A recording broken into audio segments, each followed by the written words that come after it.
Hello friends, नमस्कार। स्वागत है आपका मेरे इस यूट्यूब चैनल द स्मार्ट ज्ञान अड्डा में। जी हाँ साथियों, द स्मार्ट ज्ञान अड्डा जिसका एकमात्र उद्देश्य आपका भविष्य उज्जवल हो। जी हाँ साथियों, आज हम लेकर के आए हैं आपके बीच बीपीएससी 67। जी हाँ, 67वीं बीपीएससी के गणित तथा मानसिक योग्यता के सभी प्रश्नों का व्याख्या सहित हल। जी हाँ साथियों, हमारे जितने भी साथी हैं या जो प्रतियोगी परीक्षा की तैयारी कर रहे हो छात्र हैं, गणित के प्रश्नों में काफ़ी उलझन महसूस करते हैं, क्योंकि जो भी हल दिया जाता है उसको व्याख्या किया जाता है तो कई सारे स्टेप या कई सारे पद उसमें से हटा लिए जाते हैं, ताकि छोटा से छोटा कम स्थान में कम जगह में वो जो है सवाल को हल कर दे, जिसके कारण से जो छात्र है गणित के प्रश्नों को समझ नहीं पाता।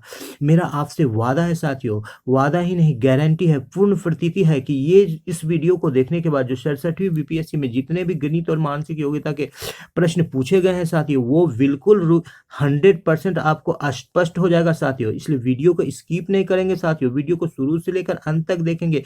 ये सारे के सारे प्रश्न वर्ग अष्टम नवम और दसम के कॉन्सेप्ट से लिए गए हैं साथियों। बस अंतर इतना है कि थोड़ी सी गहराई बढ़ा दी गई साथियों, बस थोड़ी सी गहराई बढ़ा दी गई है साथियों। तो ये सारे के सारे प्रश्न जो है बीपीएससी लेवल के हैं, तो थोड़ी सी गहराई होगी ही साथियों। तो ये सारे के सारे प्रश्न जो हैं वो प्रधान अध्यापक प्रधान शिक्षक बीपीएससी द्वारा ली जाने वाली जो परीक्षा है 40-45 हज़ार सीट पर, उनके लिए भी महत्वपूर्ण है। साथ ही साथ सीटेट बीटेट और अन्य प्रतियोगी परीक्षाओं के लिए भी महत्वपूर्ण है। और जो हमारे छात्र अष्टम नवम दसम और इंटर में पढ़ रहे हैं उनके लिए भी काफ़ी उपयोगी है। जी हाँ साथियों, अब तक चैनल को सब्सक्राइब नहीं किया है तो सब्सक्राइब का प्यार बरसा दीजिए साथियों, क्योंकि द स्मार्ट ज्ञान अड्डा हमेशा आपके उज्जवल भविष्य की कामना करता है साथियों। तो इसी के साथ चलते हैं अगले पड़ाव पर, लेते हैं आज का पहला प्रश्न। जी हाँ साथियों, थोड़ी सी वीडियो बड़ी हो सकती है क्योंकि मैथ के यहाँ पर सभी प्रश्नों को पूर्ण व्याख्या सहित हल किया गया है, तो थोड़ा सा व्याख्या करने में समय लगेगा, ताकि आप उन सारे प्रश्नों को एक बार देखने के बाद 100% स्पष्ट कॉन्सेप्ट के साथ समझ जाए। जी हाँ साथियों, तो चैनल को सब्सक्राइब नहीं किया है तो फिर एक बार आपसे गुजारिश है कि सब्सक्रिप्शन का प्यार बढ़ाइए और अपने भविष्य को उज्जवल कीजिए और हमारे मनोबल को बढ़ाइए। जी हाँ साथियों, इसी उम्मीद के साथ चलते हैं वीडियो के अगले पड़ाव पर, लेते हैं आज का पहला प्रश्न। ये रहा आपके स्क्रीन पर। जी हाँ साथियों, आज का पहला प्रश्न, अनुक्रम 4, 18, 48, 100, 294 और 494 में से लुप्त संख्या है, जिसका ऑप्शन है 94, 164, 180, 192। उपरयुक्त में से कोई नहीं और ये उपरयुक्त में से एक से अधिक। जी हाँ साथियों, तो मैथ के सवाल को बनाने के लिए हमको हल करना पड़ेगा। तो सबसे पहले इस 4 को लेते हैं साथियों। तो ये 4 कई तरह से आ सकते हैं, लेकिन जो यहाँ पर जो 4 आया है किस प्रकार से आया है, तो 2 का क्यूब माइनस 2 का स्क्वायर। जी हाँ साथियों, 2 का क्यूब 8 होता है और 2 का स्क्वायर हम लोग करेंगे तो 4 होगा। तो 8 में 4 को घटाएंगे तो कितना आएगा साथियों, 4 आएगा साथियों। ठीक उसी प्रकार 18 जो आया है साथियों, वो 3 का क्यूब माइनस 3 का स्क्वायर। जी हाँ साथियों, 3 का क्यूब कितना होता है, 27 होता है साथियों, और 3 का स्क्वायर कितना होता है, और 9 होता है साथियों। 27 में 9 घटाएंगे तो 18 आएगा साथियों। फिर अगला हम लोग संख्या लेते हैं 48 है, ये 4 का क्यूब है साथियों और 4 का स्क्वायर है साथियों। तो 4 का क्यूब कितना होता है, 4 चौके 16 चौके 64 होता है साथियों, और 4 का स्क्वायर कितना होता है, 16 होता है। 64 में 16 घटाएंगे तो साथियों कितना आएगा, 48 आ जाएगा साथियों, 48 आ जाएगा। अब हम लोग अगला चौथा संख्या लेते हैं, ये 5 का क्यूब है साथियों और माइनस 5 का स्क्वायर है साथियों। तो 5 का क्यूब 125 होता है साथियों और 5 का स्क्वायर कितना होता है, 25 होता है साथियों। तो इसको घटाने के बाद 100 हमारा ये पांचवा संख्या प्राप्त हो जाता है। अब छठे संख्या को हम लोग लेते हैं जो हमारा लुप्त है, ये 6 का क्यूब है साथियों माइनस 6 का स्क्वायर है। तो 6 का क्यूब कितना होता है, 6 छाके 36 और छाके ये कितना होता है, 216 होता है साथियों। 216 में से 36 को जब घटाएंगे तो हमारा 180 प्राप्त हो जाएगा। ये छठा संख्या हमारा है। ये जो तीसरे नंबर का ऑप्शन है ये सही आ रहा है, लेकिन हम लोग इसके अगले पद को कम से कम एक पद को जरूर देख लेंगे, नहीं तो दोनों पद को देख सकते हैं। तो अगला संख्या है 7 का क्यूब है माइनस 7 का स्क्वायर है। तो 7 का क्यूब क्या होता है साथियों, तो 7 साथी 49, साथी 343 होता है साथियों, 343, और माइनस कितना होता है, 49 होता है। 343 में 49 को माइनस करेंगे साथियों तो 294 निकल के आएगा। ठीक उसी प्रकार 8 का क्यूब कितना होता है साथियों, तो 8 का क्यूब 512 होता है और 8 का स्क्वायर कितना होता है, 64। 512 को 64 से घटाएंगे तो 448 प्राप्त हो जाएगा। इस प्रकार हम देखते हैं कि इस प्रश्न का सही जवाब क्या है, 3 नंबर 180। तो ये जो लुप्त ये मानसिक योग्यता से संबंधित प्रश्न है, तो इसको निकालने के लिए हमको विभिन्न प्रकार के कॉन्सेप्ट लगाने पड़ते हैं। तो यहाँ पर थोड़ा सा गहरा क्यूब माइनस स्क्वायर का कॉन्सेप्ट लगाया गया है, तो इसको भी हम हम लोग अब याद रखेंगे कि क्यूब माइनस स्क्वायर के कॉन्सेप्ट से भी कुछ सवालों के मानसिक योग्यता के सवालों को हल किया जा सकता है। जी हाँ साथियों, चलते हैं अगले प्रश्न पर, लेते हैं आज का दूसरा प्रश्न।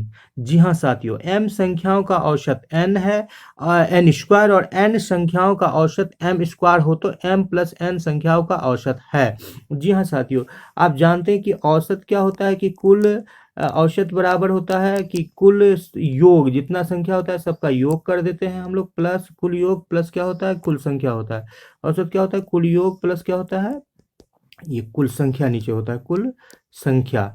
तो यहाँ पर हम लोग देख लेते हैं कि कितना संख्या है हमारा, तो m संख्याओं का औसत, तो m संख्याओं का औसत निकालने, नहीं m संख्याओं का हम लोग कुल योग निकाल रहे हैं। कुल योग निकालेंगे तो ये दोनों औसत और ये कुल संख्या क्या हो जाएगी, गुना हो जाएगी। तो m संख्याओं का हम लोग कुल योग निकाल रहे हैं, तो m संख्या का कुल योग m संख्या का कुल योग निकाल रहे हैं, तो ये वाला निकाल रहे हैं कुल योग, तो औसत और इससे गुना हो जाएगा। औसत कितना है, तो n स्क्वायर, और कितना संख्या का, तो m संख्या का, तो n स्क्वायर गुना m।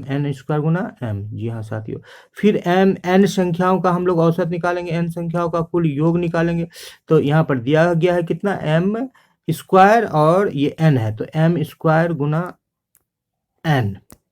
इसी प्रकार m प्लस n जो मांगा गया है, तो m प्लस n संख्याओं का हम लोग औसत निकालेंगे, m प्लस n संख्याओं का औसत निकालेंगे साथियों। तो ये दोनों क्या हो जाएगा, जोड़ हो जाएगा, n स्क्वायर m जोड़ m स्क्वायर n। जी हाँ साथियों, तो ये यहाँ पर हम लोग औसत ले लेते हैं, m n को औसत कॉमन ले लिए, तो यहाँ पर बच गया n और यहाँ बच गया m। प्लस में आगे पीछे होने से, क्रम विनिमय होने से कोई दिक्कत नहीं होता है साथियों। तो यहाँ भी हमारा m n है, जब इसको इस पार लेके आएंगे या यहीं से काट सकते हैं, m प्लस n कट गया, तो बचा क्या साथियों, m n। तो यानी m प्लस n संख्याओं का औसत क्या निकला, m n। तो यहाँ पर ऑप्शन में दिया गया, नंबर 1 में m बाय n, नंबर 2 में n बाय m, नंबर 3 में m n, नंबर 4 में m माइनस n, उपर्युक्त में से कोई नहीं, उपर्युक्त में से एक से अधिक। तो ये जो तीसरे नंबर का जवाब है, इस प्रश्न के लिए बिल्कुल सही जवाब है, m into n। m plus n संख्याओं का औसत क्या हो गया साथियों, m इंटू n हो गया। पहले हम लोगों ने क्या निकाला, m संख्याओं का कुल योग निकाला, तो औसत गुना कुल संख्या निकल गया, औसत n स्क्वायर था, कुल संख्या कितना था, m। और उसी प्रकार फिर n संख्याओं का हम लोगों ने औसत कुल योग निकाला, तो m स्क्वायर उसका औसत था और ये कुल योग n था। ठीक उसी प्रकार दोनों को जोड़ दिया, m प्लस n संख्याओं का निकाला, तो ये m n स्क्वायर और m स्क्वायर n दोनों को जोड़ दिया गया साथियों। तो इस प्रकार यहाँ पर कॉमन लिया गया, m और n इसमें भी थे और m इसमें थे, तो m प्लस n या n यहाँ पर बच गया, n स्क्वायर में से एक कॉमन गया तो n बच गया, और यहाँ पर n बच गया और यहाँ पर m बच गया, तो m प्लस n प्लस में आया जो कि कट गया, तो m प्लस n जो कॉमन लिया गया था वही आंसर निकल गया साथियों। तो चलते हैं अगले प्रश्न पर, तीसरे नंबर का प्रश्न। जी हाँ साथियों, सारे कॉन्सेप्ट को क्लियर किया गया है साथियों, तो बिल्कुल वीडियो को स्किप नहीं करेंगे, शुरू से अंत तक देखेंगे, और अब तक चैनल को सब्सक्राइब नहीं किया है द स्मार्ट ज्ञान अड्डा को, बिल्कुल सब्सक्राइब कर देंगे साथियों, ताकि सारे के सारे वीडियोज की नोटिफिकेशन आपको समय पहले, सबसे पहले मिलती रहे साथियों। जी हाँ साथियों, चलते हैं वीडियो के अगले पड़ाव पर और लेते हैं आज का पहला प्रश्न। एक स्कूल में एथलेटिक्स टीम में एक समूह में 21 बास्केटबॉल और 26 हॉकी और 29 फुटबॉल खेलते हैं। अगर 14 खिलाड़ी हॉकी और बास्केटबॉल, 15 खिलाड़ी हॉकी और फुटबॉल, 8 तीनों खेलते हैं, तो कितने खिलाड़ी फुटबॉल खेलते हैं। जी हाँ साथियों, यहाँ पर थोड़ा सा सवाल छूट गया है। 12 खिलाड़ी जो है, 12 खिलाड़ी जो फुटबॉल और बास्केटबॉल दोनों खेलते हैं, यहाँ पर छूट गया थोड़ा सा। 12 खिलाड़ी फुटबॉल और बास्केटबॉल दोनों खेलते हैं, 12 खिलाड़ी फुटबॉल प्लस बास्केटबॉल दोनों खेलते हैं। इस चीज़ को नोट कर लिया जाएगा साथियों। तो इस प्रकार के सवाल जो है नए वर्ग नवम से आते हैं, इंटरसेक्शन और ये यूनियन से संबंधित सवाल है। तो इस सवाल का हल करने के लिए हम लोग क्या करेंगे, सबसे पहले ये बनाएंगे 3 घेरा साथियों, तीनों के लिए ये 3 घेरा रहेगा। ये हमारा पहला घेरा हो गया, ये हमारा दूसरा घेरा हो गया, और ये हमारा तीसरा घेरा हो गया। ये 3 घेरा 3 खिलाड़ी के लिए। सबसे पहले बास्केटबॉल के लिए 21 खिलाड़ी खेलते हैं, बास्केटबॉल 21 खिलाड़ी खेलते हैं, और हॉकी खेलते हैं हमारे कितने खिलाड़ी साथियों, 26 खिलाड़ी खेलते हैं, और फुटबॉल खेलते हैं हमारे 29 खिलाड़ी। तो यहाँ पर 8 ऐसे खिलाड़ी हैं जो कि साथ तीनों चीज खेलते हैं, तो यहाँ पर 8 दे दिए, ये तीनों पार्ट में जा रहा है। अब देखेंगे बास्केटबॉल और हॉकी के पार्ट में कितना जा रहा है। तो 26 खिलाड़ी हॉकी टीम में 29, 14 खिलाड़ी हॉकी और बास्केटबॉल दोनों खेलते हैं, तो 8 में 6 डालेंगे तो 14 हो जाएगा साथियों, 8 से 14 हो गया। और देखेंगे 15 खिलाड़ी हॉकी और फुटबॉल दोनों खेलते हैं, यहाँ पर हॉकी है ये वाला घेरा और ये फुटबॉल के लिए ये वाला घेरा। तो 15 खिलाड़ी है जो हॉकी और फुटबॉल दोनों, 7 डाल देंगे। यहाँ पर मिसिंग है 12 खिलाड़ी फुटबॉल और बास्केटबॉल दोनों खेलते हैं, तो 8 तो पहले आ गया था साथियों। और यहाँ पर हॉकी और ये बास्केटबॉल और फुटबॉल के लिए कितना है, 12 खिलाड़ी खेलते हैं, तो 8 और 4 यहाँ पर डाल देंगे 12। अब देखेंगे किसमें कितना कम हो रहा है, तो बास्केटबॉल के लिए देखेंगे 21 होना चाहिए, 8 6 14 4 18, तो 3 डाल देंगे तो 21 हो जाएगा। अब हॉकी के लिए देखेंगे 7 8 15 6 21, हॉकी के लिए कितने हैं खिलाड़ी साथियों, 26 है, 21 और 5 डाल देंगे कितना हो जाएगा, 26 हो जाएगा। अब फुटबॉल के लिए देखेंगे कितने हैं, 8 7 15 4, 8 7 और 8 15 और 4 कितना हो गया साथियों, 19, 19 में कितना डाल देंगे, 10 डाल देंगे तो 29 हो जाएगा। तो अब यहाँ पर जो पूछा गया सवाल, केवल फुटबॉल खेलते हैं, कितने खिलाड़ी है केवल फुटबॉल खेलते हैं, तो यहाँ पर देखेंगे कि ये 10 का जो आंकड़ा है ये केवल फुटबॉल खेलने वाला खिलाड़ी का है, इसमें कहीं कोई किसी का इंटरसेक्शन नहीं है, केवल और केवल ये फुटबॉल के घेरा में आ रहा है। तो इस सवाल का जो पहला ऑप्शन है 10 ये सही जवाब है। बाद बाकी जो दूसरा ऑप्शन 29, तीसरा 21, चौथा 18, उपर्युक्त में से कोई नहीं है, उपर्युक्त में से एक से अधिक, ये सारे के सारे गलत जवाब है। तो इस सवाल का सही जवाब क्या है, 10 खिलाड़ी। जी हाँ साथियों, चलते हैं वीडियो के अगले प्रश्न पर। जी हाँ साथियों, थोड़ा सा वीडियो बड़ा होगा, वीडियो को स्किप नहीं करेंगे साथियों, सारे के सारे सवाल के बिल्कुल स्पष्ट कॉन्सेप्ट आपको मिलेंगे। मोहन 25 दिनों में एक काम को कर सकता है। जी हाँ साथियों, मोहन 25 दिनों में एक काम को कर सकता है और सोहन 20 दिनों में कर सकता है। दोनों एक साथ 5 दिनों तक काम करते हैं और फिर उसके बाद मोहन काम को छोड़ देता है। इस काम को पूरा करने में सोहन को कितना दिन लगेगा, तो हम लोग निकालते हैं साथियों। पहले मोहन के एक दिन के काम को निकालते हैं, तो मोहन एक दिन में कितना काम कर लेगा, 25 दिनों में पूरा कर लेता है, तो एक दिन में मोहन कितना काम करेगा, तो 1/25, 1/25 काम करेगा मोहन एक दिन में। उसी तरह से सोहन एक दिन में कितना काम करेगा साथियों, तो सोहन एक दिन में 1/20 काम करेगा। तो दोनों के काम को हम लोग जोड़ लेते हैं कि मोहन और सोहन एक दिन में कितना काम कितना काम करेगा साथियों, तो M+N, M+S, तो इसको जोड़ेंगे हम लोग, तो एक दिन का काम निकालेंगे तो 1/20 लेंगे साथियों और 1/25, आगे पीछे हो सकता है जोड़ में, कोई बात नहीं है। एलसीएम हमारा कितना आएगा साथियों, 100 चला आएगा, तो 20 5 100 होगा और 25 चौके 100 होगा, तो ये 9/100 आ जाएगा। कितना आ जाएगा साथियों, 9/100। इसको हम लोग इधर नोट कर लेते हैं, इसको याद रखेंगे कि मोहन और सोहन एक दिन में कितना काम कर लेता है, 9/100। तो इसको और थोड़ा सा हम लोग देख लेते हैं कि 9/100 काम करता है, तो 5 दिन तक एक साथ करता है, तो 5 दिन में कितना काम करेगा, 5 गुना 9/100, तो 5 से 20 बार में कर जाता है, 20 से 9/20 कितना हो गया साथियों, 9/20, 9/20 काम को दोनों 5 दिन में कर लेंगे साथियों। तो 9/20 को हम लोग याद रखेंगे कि स्क्रीन भर चुका है साथियों, तो 9/20 काम को एक दिन में मोहन और 5 दिन में मोहन और सोहन मिल करके कर लेगा। तो अब शेष काम हम लोग देखते हैं कितना बच गया, तो 9/20 काम को मोहन और सोहन एक दिन 5 दिन में कर लेता था, तो शेष काम कितना बच गया साथियों, शेष कार्य कितना बच गया, तो शेष कार्य बच गया 1 - 9/20 यानी 9/20। तो इसको हम लोग एलसीएम ले लेंगे साथियों, 20 का यहाँ पर 20 से गुना हो जाएगा, तो 20 - 9 कितना बचेगा साथियों, 11/20, 11/20 काम बटा। अब करना किसको है, सिर्फ सोहन को अकेले काम करना है, तो सोहन कितना दिन में काम को पूरा करता है, तो 20 दिन में। तो 11/20 काम को सोहन कितना दिन में पूरा करेगा, तो गुना 20, 20 20 कट जाएगा, तो कितना दिन बचा साथियों, 11 दिन। 11 दिन इस काम को करने में सोहन को शेष समय लगेगा। तो इस सवाल का पहला ऑप्शन देखते हैं 20 दिन, दूसरा 11 दिन, तीसरा 14 दिन, चौथा 21 दिन, पांचवा उपकर्मिक में से कोई नहीं या उपयुक्त में से एक से अधिक। तो ये इसका जो 11 दिन वाला जवाब है ये बिल्कुल सही जवाब है साथियों। तो चलते हैं अगले प्रश्न पर। आज का 5वें नंबर का प्रश्न, जी हाँ साथियों, आपके स्क्रीन पर ये आ गया है, रीजनिंग से लिया गया है सवाल है साथियों। एक घड़ी दोपहर 12 बजे चलना शुरू करती है, जी हाँ साथियों, और 5:10 पर घड़ी की सुई घूम जाएगी, यानी कि कितना डिग्री का कोण बनाएगी। आप जानते हैं कि साथियों कि 12 घंटे में जो घड़ी है पूरा चक्कर लगा देती है। 12 घंटे में घड़ी क्या होती है कि जैसे यहाँ से कांटा चलना शुरू किया तो घूम करके फिर यहीं पहुंच जाएगी, यानी कि एक वृत्त के केंद्र पर कितना का कोण बना देगी, 360 डिग्री का कोण बना देगी। तो यहाँ पर हम लोगों को कोण निकालना है साथियों, देखते हैं ऑप्शन, 135 डिग्री, 145, 155, 65 और उपर्युक्त में से कोई नहीं या उपर्युक्त में से एक से अधिक। तो हम लोग ने जान लिया कि 12 घंटे में घड़ी 360 डिग्री का कोण बना लेती है। तो 12 से 5 का हम लोग पीरियड को देख लेते हैं साथियों। 12 से 5 का पीरियड कितना होता है? 1 2 3 4 5, यानी कि 5 घंटे का समय होता है। साथ ही साथ 10 मिनट एक्स्ट्रा भी दिया गया है साथियों। तो 5 घंटे में पहले 1 घंटा का निकालते हैं कि जब 12 घंटे में घड़ी कितना डिग्री का कोण बना लेती है? तो 360 डिग्री का कोण बना लेती है। तो 1 घंटे में कितना का कोण बनाएगी साथियों 1 घंटे में? तो 360 बटे 12, तो 12 तिया 36, यानी कि 30 डिग्री का कोण बना लेगी। कितना? 1 घंटे में, यानी कि 60 मिनट में 30 डिग्री का कोण बनता है। तो 1 मिनट में कितने का कोण बनेगा साथियों? 60 मिनट में 30 का कोण बनता है। तो 1 मिनट में कितना बनेगा? 30/60, यानी कि 1/2। और तो 1/2 का बन गया। तो यहाँ पर कितना है? 10 मिनट है। तो 10 मिनट में कितना का बनेगा? गुना 10। तो 2 5 6 10, यानी कि 5 डिग्री और भी हम लोग जोड़ लेंगे। तो यहाँ पर हमारे पास 30 डिग्री का कोण 1 घंटे में बन रहा है। तो हमारे पास कितना घंटा है? 5 घंटा है। तो 30 5 6, 30 गुना 5, यानी कि 150। और इधर 5 10 मिनट में 5 डिग्री, यानी कि 150 प्लस 5 कितना हो जाएगा साथियों? 155 डिग्री का कोण बना लेगी। तो इस तरह से हम लोग का जो तीसरा ऑप्शन है साथियों, ये बिल्कुल सही हो जाएगा इस प्रश्न के लिए।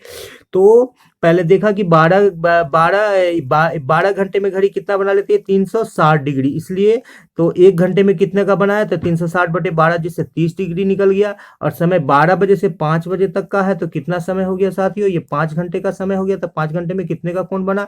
30 5 150। फिर 10 मिनट में हम लोग देखा 60 मिनट, यानी कि 1 घंटा में 30 डिग्री का कोण बन रहा है साथियों। तो 1 मिनट में कितने का बनेगा? तो 1/2, यानी 30/60। और तो इसलिए 10 मिनट में तो 1/2 गुना 10, यानी कि 5 डिग्री का था। तो 150 पहले बना हुआ था साथियों, और अभी 5 घंटे में और 10 मिनट में 5 डिग्री का, यानी कि 155 डिग्री का। तो चलते हैं अगले प्रश्न पर, लेते हैं आज का छठा प्रश्न। जी हाँ साथियों, वीडियो थोड़ा सा बड़ा हो सकता है, क्योंकि मैथ के सवाल को यदि आप व्याख्या नहीं करेंगे तो आपको स्पष्ट कॉन्सेप्ट क्लियर नहीं होगा साथियों। निम्न में से कौन सा प्राकृतिक संख्या का वर्ग नहीं? जी हाँ साथियों, ये सवाल 8 क्लास के क्वेश्चन से आया गया, वर्ग 8 के गणित से लिया गया है साथियों। आपको ये जानना पड़ेगा साथियों कि किसी भी संख्या का जब उसके इकाई के स्थान पर 2 3 या 7 8 होती है, तो वह संख्या कभी भी पूर्ण वर्ग नहीं होती है। जी हाँ साथियों, जिस संख्या का इकाई के स्थान पर 2 3 7 या 8 होती है, वो संख्या कभी भी पूर्ण वर्ग नहीं हो सकती है। 2 3 7 8 किसके स्थान पर साथियों? इकाई के स्थान पर। जिस भी संख्या के इकाई के स्थान पर 2 3 या 7 8 हो, 2 हो या 3 हो या 7 हो 8 हो, ये कभी भी पूर्ण वर्ग नहीं हो सकती। तो यहाँ पर हमको बनाने की कोई जरूरत नहीं है, सबको देखना नहीं है कि कौन पूर्ण वर्ग जा रहा है। ये वाला जो है कॉन्सेप्ट थ्योरी से निकल करके आएगा। और ये जो इसका जो जवाब दिया है, पहला जवाब 26,569, दूसरा 14 36 42, तीसरा 976 28,501, उपर्युक्त में से कोई नहीं है। तो दूसरे नंबर का जो जवाब है साथियों, ये बिल्कुल सही हो जाएगा, क्योंकि इस संख्या के इकाई के स्थान पर 2 है, तो ये संख्या कभी भी पूर्ण वर्ग संख्या नहीं हो सकती है साथियों। तो 2 नंबर का जवाब हम लोग सही ले लेंगे साथियों इसका। और चलते हैं अगले प्रश्न पर, 7वें नंबर का प्रश्न। जी हाँ साथियों, आपके स्क्रीन पर ये रहा। यहाँ पर जो दिया गया है 217x गुना 131y बराबर 913 प्लस 217y बराबर 827। अब x तथा y है, x और y के मान को निकालना है साथियों। तो यहाँ पर हम लोग सीधा ऑप्शन करते हैं, देखते हैं साथियों, इन दोनों को हम लोग समीकरण को क्या करते हैं कि एक दूसरे में घटा देते हैं साथियों। तो घटाने के बाद क्या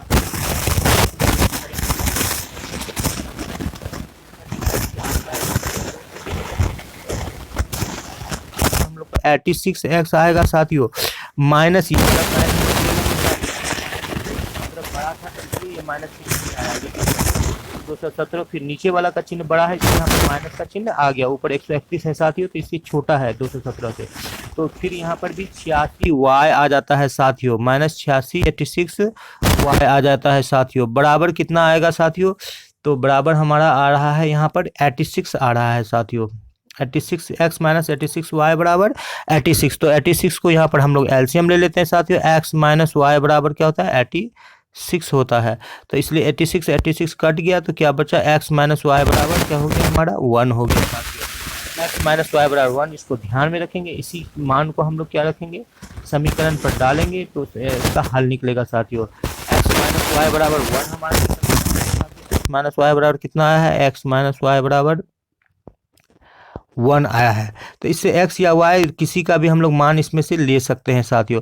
तो x को लेंगे तो हम लोग 1 प्लस वाई हो जाएगा, या y को लेंगे तो x ही ले लेते हैं क्योंकि माइनस का चक्कर नहीं रहेगा। 1 प्लस वाई हो जाएगा साथियों। x का मान कितना हो जाएगा? 1 प्लस वाई। तो इस समीकरण पर हम लोग ले लेते हैं 217 x प्लस 131 y। तो 217 x के जगह पर हम लोग क्या लिखेंगे? 1 प्लस वाई लिखेंगे साथियों। पहला और 131y दे दिए साथियों बराबर 913 दे दिए साथियों। तो 217 गुना 1 बराबर 217 और 217y हो गया साथियों। 217y हो गया साथियों बड़ा प्लस ये वाला 131y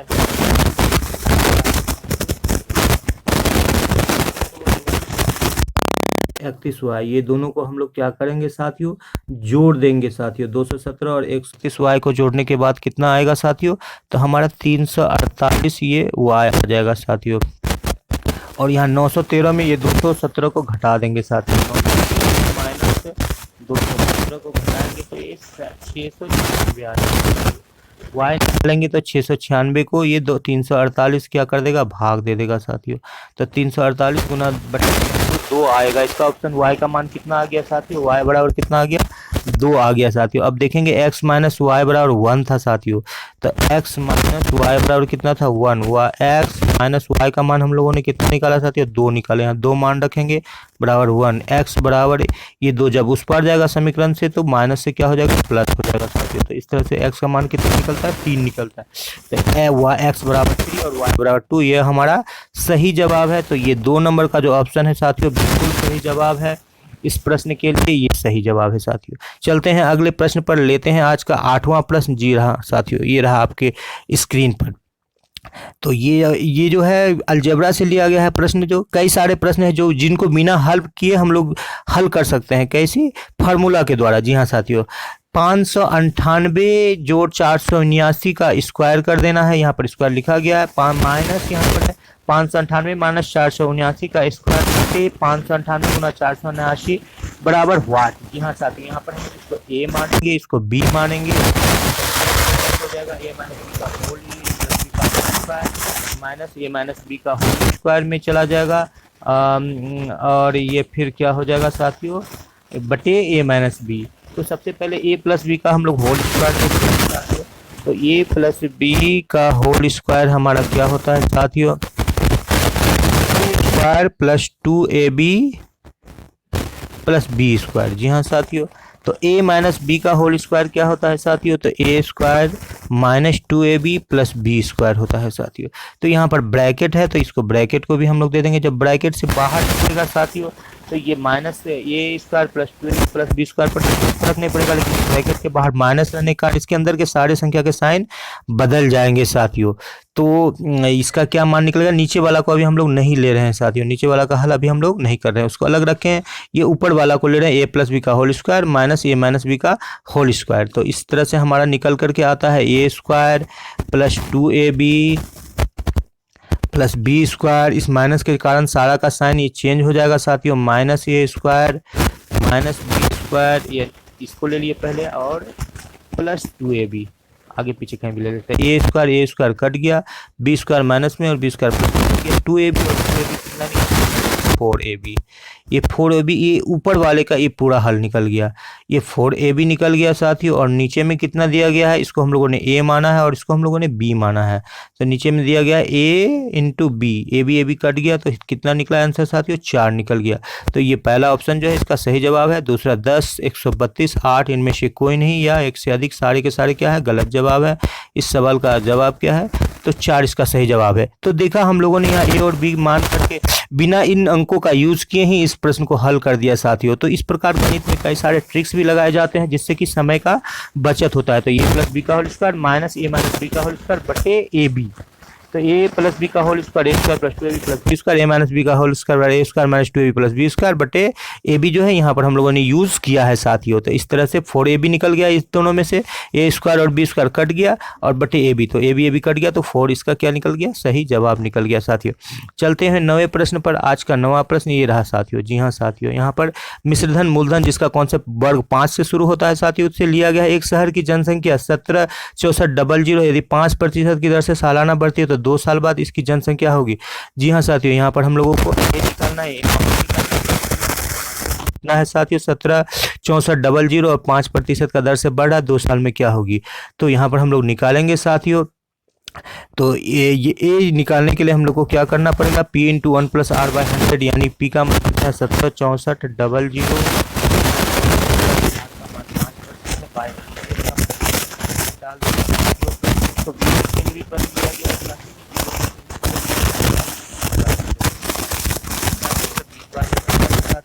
ये 176400 और ये 20 और एकम 20 एक 21 एलसीएम लेंगे 20 को तो कितना आएगा साथियों 20 और एक 21 बटे 20 को कितना लिखेंगे तो 2 बार 21 बटे 20 गुना 20 का 0 1 0 2 0 कट जाएगा 1 0 2 0 कट जाएगा साथियों। 2 से कटाएंगे तो ये 1764 जो है 2 से कट जाएगा 8 फिर 8 और ये 2 फिर 2 से काटेंगे तो ये 4 4 1 तो यहाँ पर 21 गुना 21 भी 441 होता है तो 441 गुना 441 हमारा आ जाएगा। तो जब हम लोग 441 को 441 से गुना करेंगे साथियों तो 194,418 ये वाला जो है आंकड़ा हमको मिलेगा 194,481। इसको गुना करने के बाद 421 से 421 क्योंकि यहाँ पर 1 प्लस 5 बाई 100 था तो इसको कटाए तो 5 से 50 टाइम्स में कटा है तो 20 एकम 20 और 1 21 तो 21 बटे 20 यहाँ पर हम लोग को 2 बार लिखना था 2 बार आया तो साथियों। तो इस प्रकार इस सवाल का जो सही जवाब है 194,481 1,94,441 इसका सही जवाब है। शहर की जनसंख्या कितनी होगी 2 साल के बाद तो 1,94,441 यानी कि जो जवाब दिया गया है जो सवाल पूछा गया ए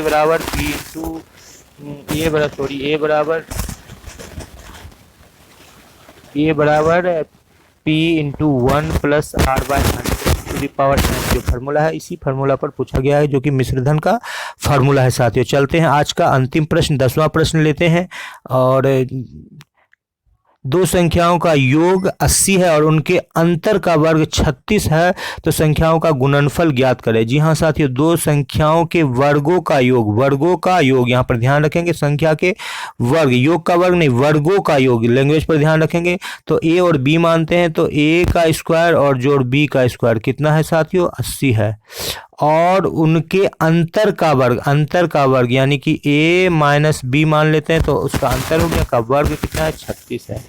तो a माइनस बी का b बराबर क्या होता है साथियों कि तो a माइनस बी का होल स्क्वायर बराबर होता है a स्क्वायर माइनस 2ab और प्लस बी स्क्वायर। तो प्लस बी स्क्वायर को हम लोग पहले ले लेते हैं, a square plus B square minus 2ab बराबर कितना आ गया साथियों 36 आ गया।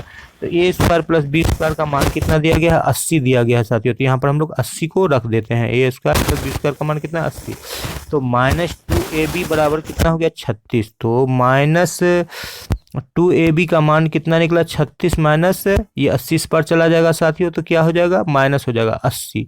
तो 36 में 80 घटेगा तो कितना होगा 2ab का मान निकल जाएगा साथियों माइनस 44। ठीक है साथियों, तो माइनस माइनस कट गया तो 2 से कटा देंगे तो 22 बार में निकल जाएगा। तो a निकल गया साथियों 22 निकल गया। तो सवाल का जो ऑप्शन दिया 22 44 तो इसमें से जो 22 इसका जो है साथियों ये क्या है सही जवाब है साथियों। इस प्रश्न के लिए 22 क्या है सही जवाब होगा साथियों। तो इस तरह से इस प्रकार प्रश्न को भी हम लोग हल कर लिया जो कि अलजेब्रा पर a प्लस बी का होल स्क्वायर जो कि वर्ग सप्तम अष्टम से ये कॉन्सेप्ट शुरू होता है साथियों। तो चलते हैं वीडियो के अगले प्रस्ताव पर। जी हाँ साथियों, यदि स्मार्ट ज्ञान अड्डा चैनल आपको पसंद आ रहा है तो वीडियो को लाइक शेयर और चैनल को सब्सक्राइब कर दीजिए। सब्सक्रिप्शन का प्यार बढ़ाइए साथियों। काफ़ी खूबसूरत चैनल इसको सब्सक्राइब कर दीजिए जो आपके भविष्य उज्जवल भविष्य की हमेशा कामना करता है साथियों। और अब आपके लिए एक सवाल इस यहाँ पर दिया गया है साथियों, बिल्कुल अपना सवाल को देखें और हल करें और अपने देखें कि वीडियो को देख करके आपने कितना अपना ज्ञान बढ़ाइए। आप पहले से आप कितना जानते हैं साथियों। बिल्कुल किसी प्रकार की पढ़ाई में हेजिटेशन नहीं होगी। ए प्लस बी का हो स्क्वायर माइनस ए माइनस बी का होल स्क्वायर का मान क्या होगा। जी हाँ साथियों, आपको बताना है ए बी का होल स्क्वायर माइनस ए माइनस बी का होल स्क्वायर का मान क्या होगा। इसका व्हाट कर देना है साथियों। इसका मान आपको कमेंट बॉक्स में लिखना है साथियों। आपके लिए आज का दिन शुभ हो। बेस्ट ऑफ लक राजकिशोर भारतीय के द्वारा। और इसी उम्मीद के साथ कि फिर एक बार अगले अंक में अच्छे संकलन के साथ आपके बीच हाजिर होंगे। आपके उज्जवल भविष्य की कामना के साथ आपसे विदा लेते हैं। जय हिंद, जय भारत।